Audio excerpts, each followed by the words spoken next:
Drainage విషయంలో ఈ పొదిలిపట్నంలో ఎట్టి పరిస్థితుల్లో ఎవరు కూడా అసౌకర్యానికి గురి కావాల్సిన పని లేదు. ఏదైతే ఎంక్రోచ్మెంట్ అయి ఉన్నాయో తోర్లమడుగు వాక్ కావచ్చు, లేదంటే డ్రైన్స్ కావచ్చు, ఇవన్నీ కూడా 100% హ్యాండ్ ఓవర్ చేసుకుంటాం. ఎవడు ఎంత మొగోడు బిల్డింగ్లు కట్టుకున్నా కూడా అవసరమైతే ఆ యొక్క రస్తాలని మాత్రం, ఆ యొక్క డ్రైన్స్ మాత్రం కంపల్సరీగా ప్రభుత్వం హ్యాండ్ ఓవర్ చేసుకోవడం జరుగుతుంది. ఎందుకంటే డ్రైన్స్ పోనీయకుండా అడ్డంగా ఇల్లు కట్టి మాకు డ్రైన్లు పోలేదు, అయిపోలేదు, ఈ పోలేదు అని చెప్పి ప్రభుత్వం మీద నిందలు వేయాలని చూస్తే మాత్రం ఊరుకోం.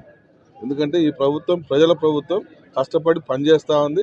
100% పనిచేస్తాం, ప్రజలకు న్యాయం జరిగేలా చూస్తాం. అలాగని కావాలని కొందరు పని కట్టుకొని మా మీద బొద్దు చల్లాలని, డ్రైన్స్ పోనీయటం లేదు, డ్రైన్లు పోవట్లేదు, డ్రైన్ల కాలువలు లేవు, అవి లేవు, ఇవి లేవు అని చెప్పి రెచ్చగొట్టి మా దగ్గరికి పంపుతా ఉన్నారు. మాకు కూడా తెలుసు. అయితే మేము కూడా చెప్పేది ఒకటే, ఎవరైతే ఆక్యుపై చేసినారో వాటిని కూల్చడం అయితే 100% జరుగుతుంది.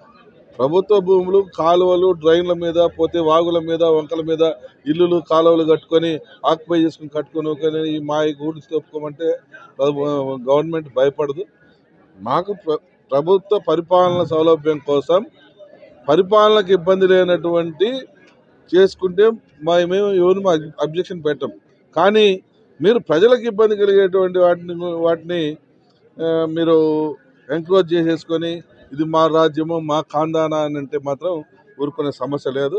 ఎవరి అయినా సరే మేము ఈ అంశాలలో ఇల్లులు ఉన్నా, లేదంటే ఫ్యాక్టరీలు ఉన్నా, స్థలం ఇంకోటి ఉన్నా, రాళ్ళు ఉన్నా, స్థలాలు ఉన్నా, మేమైతే 100% హ్యాండ్ ఓవర్ చేసుకుంటాం.